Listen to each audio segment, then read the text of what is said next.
Hey, everybody. Welcome back to Schoolhouse Cracked. Good to see you again. As always, this is Brett Derickson and my good friend, Dr. Marcus Motor Chandler. In today's episode, we're going to find out the substitute teacher said what? And did what?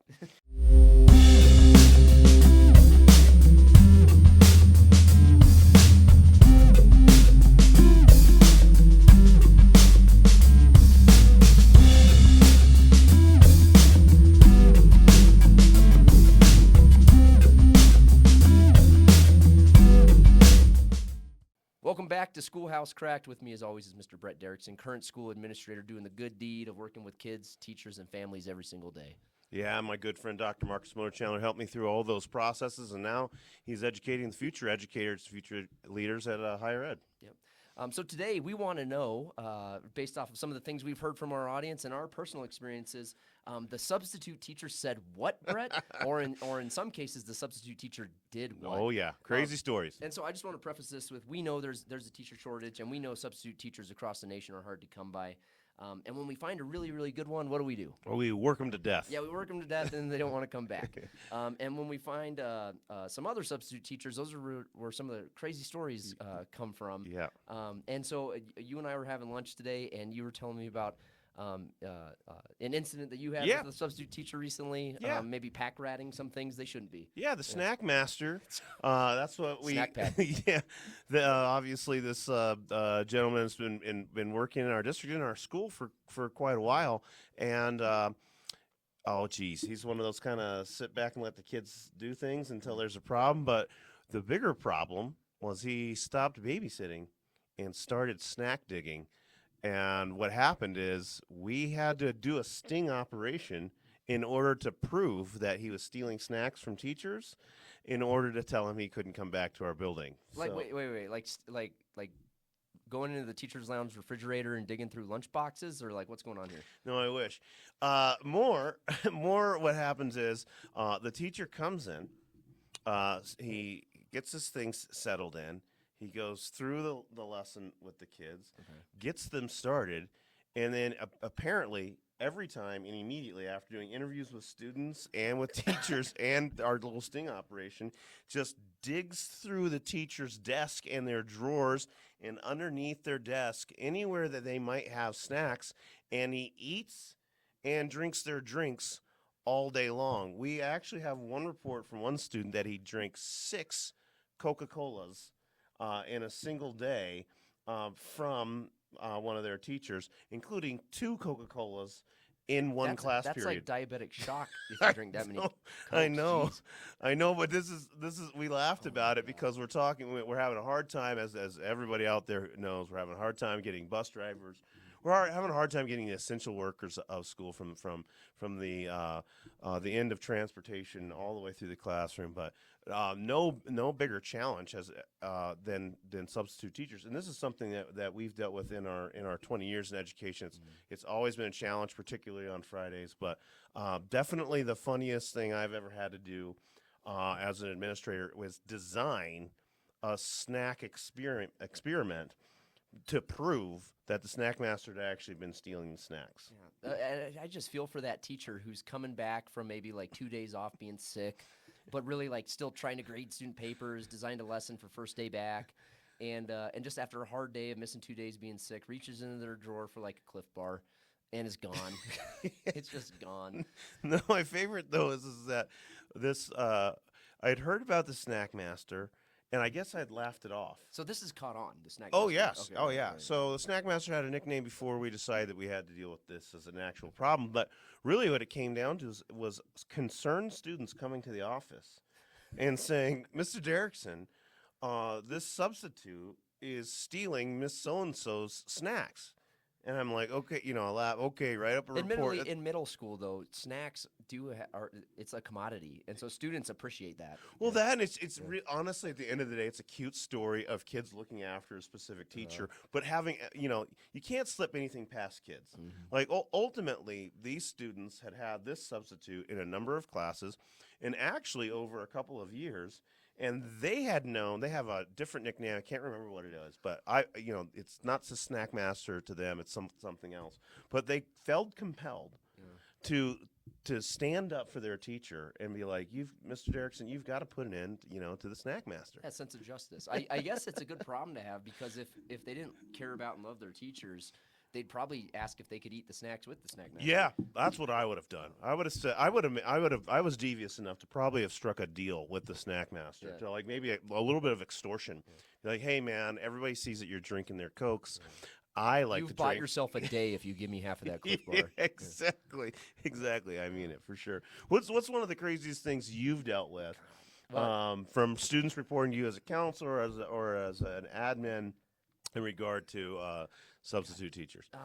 Well, your snack story brought up one, and then I have kind of the craziest one. We had a substitute teacher who, this is before Uber, this is before like Postmates.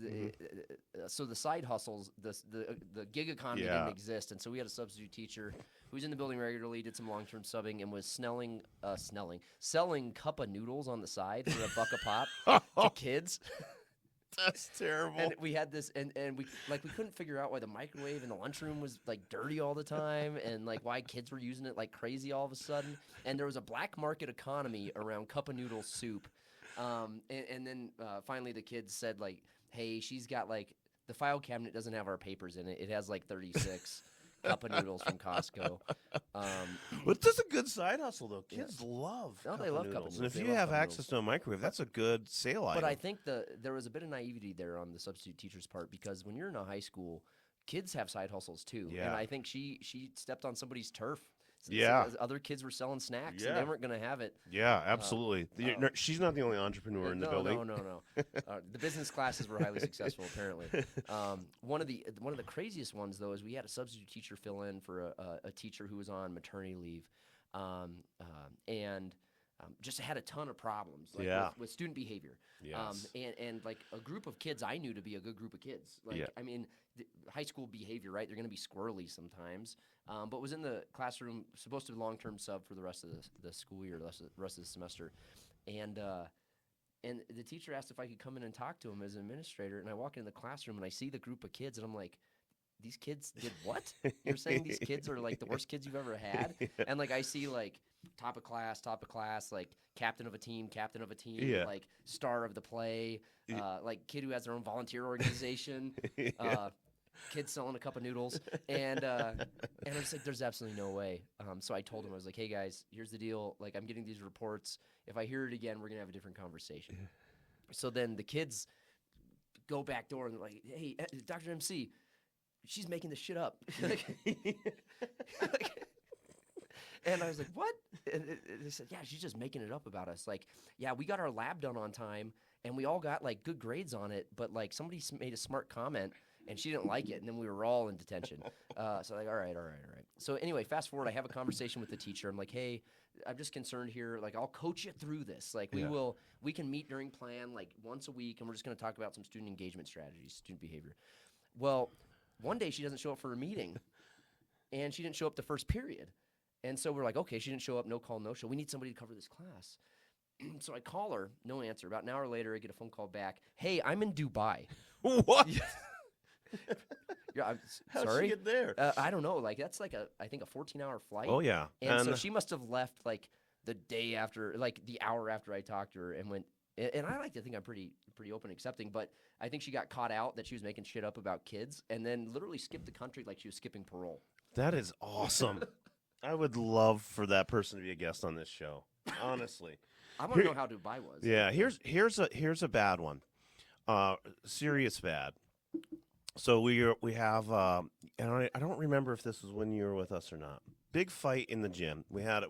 Speaking of maternity leave, we had a PE teacher out on paternity leave, and so 2 weeks of substitutes in and out. And, of course, there's lesson plans. The teacher did a nice job of setting it up. But, this particular substitute, and I think this has happened a number of days in a row for these kids, just kind of like the roll the balls out type of thing in the gymnasium. In elementary school, it's parachute day. Yes. Yeah, it's parachute day. Oh, my gosh, that was so fun. Right. That's okay. Good memory there. But the point is, kids are playing basketball, and an argument over rules comes out, and that goes from an argument about rules to a pretty serious like altercation. So we go back. We have cameras in the gymnasium, and we watch the whole thing. There's audio, and basically there's a pretty violent act. Oh, I think I remember this. Yes, I had to Oh, I walk forgot the all about this. substitute out because we could see from the I cameras remember this. that he was playing solitaire all the way through the beginning, the middle, and the end of the fight. And we had already brought the kids into the office and begun discipline before the guy had even realized there was a fight. Administration had been down there. Kids had been removed. Oh my And he was clueless as to why I was telling him he had to leave the building at that time. Oh, That was one of the ones where I'm like, oh my, I think we've got to have a better process for like meeting and greeting our substitutes and just like having some clarification. embedding them in today. the school Yeah. and helping them get their feet under them. Yeah, yeah. As you were talking, I forgot all about that story, but just I'm playing solitaire on the computer for 45 minutes on camera. Yeah. While kids are just beating the crap out of each other. And it reminded me of, I believe I was in second grade, so this is going back a ways. I had a substitute teacher, and smart. I mean, she had to have been a smart woman. I didn't know it at the time, but as an adult, I'm like, this lady knew exactly what she was doing. Yeah. So we did not at 8-hour school day, second graders, we did not learn a single thing from the teacher's original lesson plan. The sub had us play bingo the entire day, but had a suitcase full of like party toys, like the little plastic fish or like a keychain or like stickers. And so she kept us all in line for 8 hours playing bingo with prizes. And the administration thought she was the best substitute on the planet. Probably. Yeah. No problems. No Kids had a great behaviors. day. Yeah, kids walked out Thank you, happy, Miss So-and-so. face covered in stickers. Yeah, I've got like absolutely. 8 plastic trout on a keychain. I would have loved to have been a fly on the room when that substitute was preparing for that day. Like, listen, I can just go to I'm going to make $100, but if I spend $20 at the dollar store, I'll always have a job. yeah, and I'll have a great time. Who doesn't want to just play with bingo and I'm heads up, 7-Up? I used to cover classes. I'm not impervious to this either, Marcus, because as an educator, there are times when there's simply not enough subs. This happens actually quite frequently now. Yeah, I remember this. And this will be for another time if we ever get serious. But like, there is a substitute shortage, and substitute teachers can be essential. Here's just a serious fact that we'll bring up another time. We did some data at our school.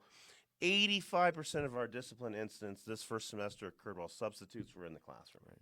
Well, So- and I just want to interject, though, and give substitutes some grace. Even the best substitute is walking into a room where they may be a wonderful teacher and have the ability to build great relationships, but they're walking in at 8 a.m. not knowing any of those kids. And so you don't have that same leverage of relationships and rapport and expectations and norms. And so we've been bagging on subs, but I just want to give them the benefit of the doubt there. Absolutely, 100%. And you're supposed to be able to conduct either a lesson or an entire day, like you're speaking of in elementary school, based on somebody's written instructions. I mean, it's really a terrible process. There's almost no way to be totally successful if you're the substitute. In all fairness,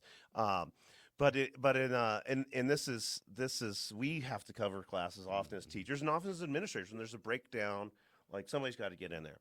But I used to always ignore my colleagues' lesson plans and play heads up, 7-Up For an hour. For an hour. Or a 90-minute block. I was probably saying I was about to admit that for a 90-minute block.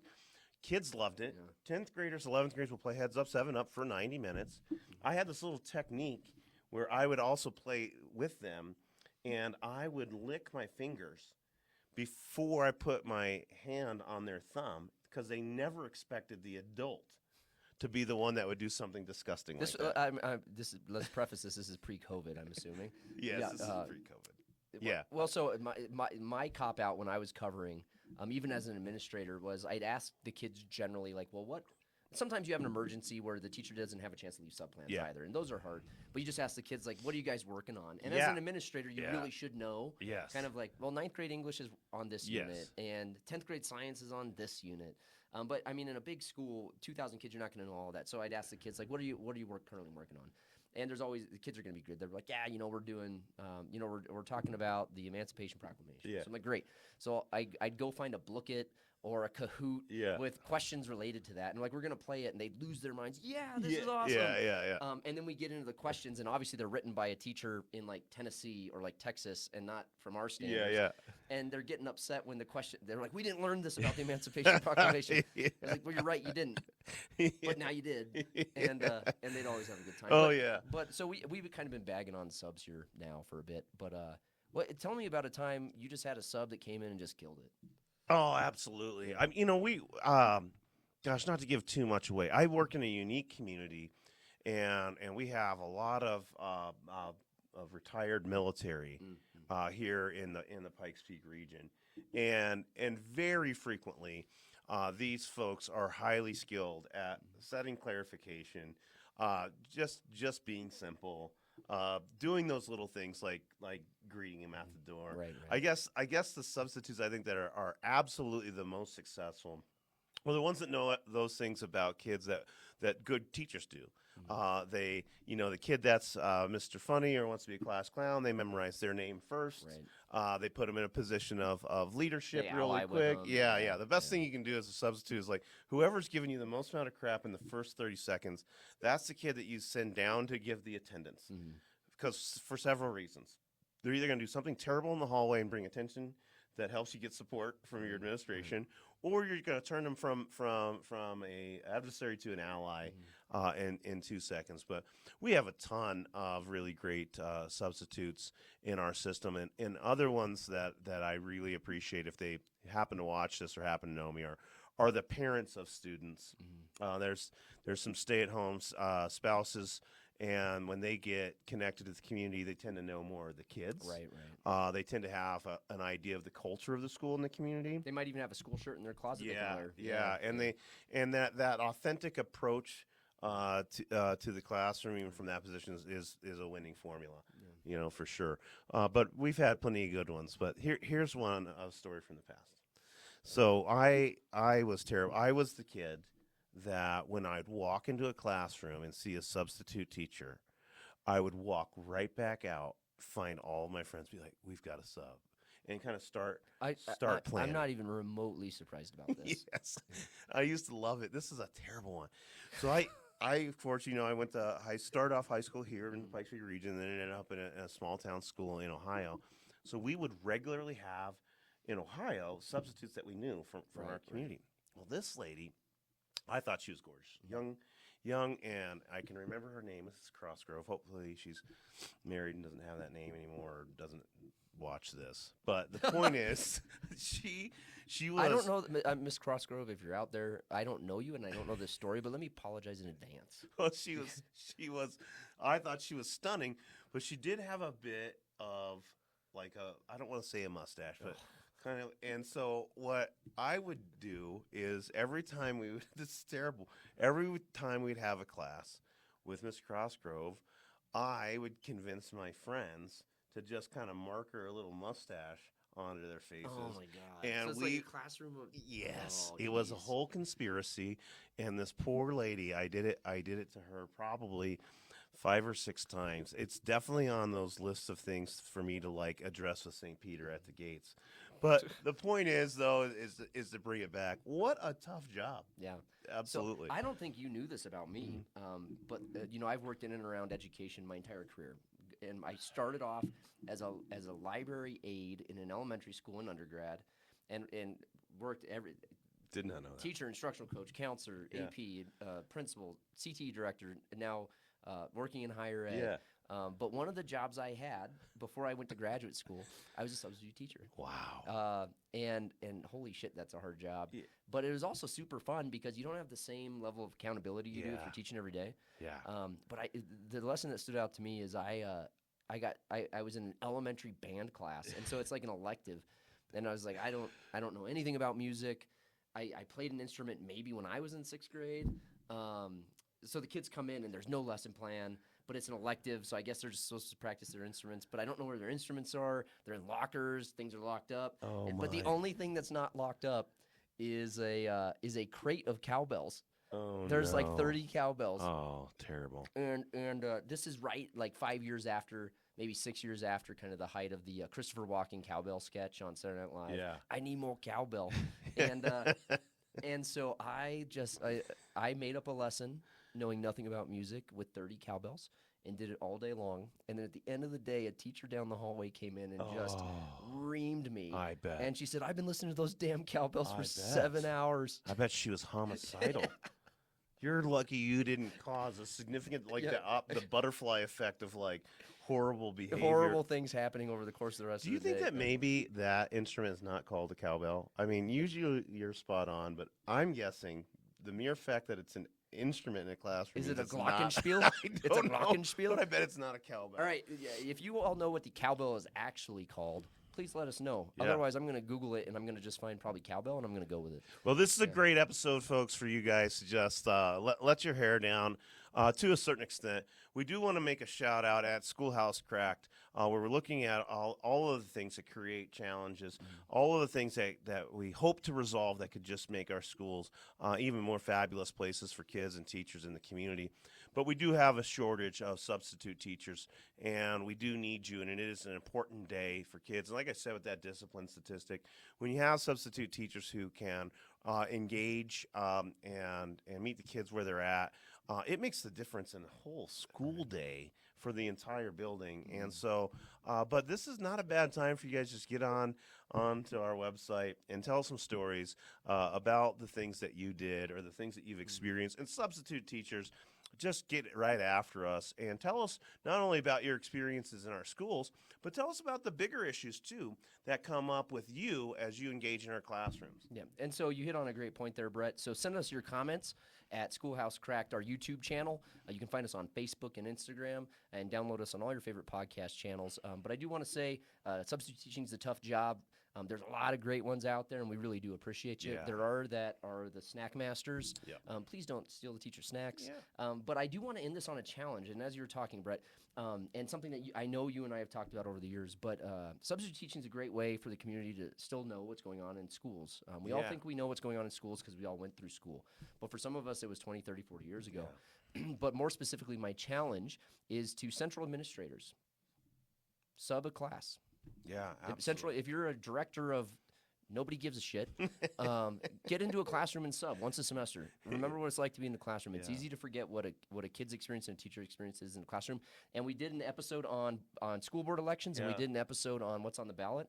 If you're going into policy or a policymaker running for school board, get into the classroom and see what's actually going on. Yeah. Also, we just need good people in the classroom. 100%. I love that call out. Love to see some school board members in our classrooms and community members as well. Well, let me preface that. I'd like to see some school board members in the classroom. Or you want to see a school board member in the classroom as a substitute teacher, not just randomly showing up. Just popping in. Yeah. Let's preface that. Board members, substitute teach. Not a bad idea, though, for the community to find out what's really going on in schools. And what you'll really find out is there's your Brett Dericksons out there that are drawing mustaches on their face and giving substitutes a hard time. But you're also going to find out that 90% of our students are just really neat people and easy to engage with and at this important time in their lives, and it actually might be a refreshing thing for you to get to do. So again, be sure to subscribe to our YouTube channel, download us on all your favorite podcast channels, comment below with what you have experienced and what the heck did the substitute teacher just say. Yeah, absolutely. Or do. Yeah. This is Schoolhouse Cracked signing off. We'll see you in our next episode.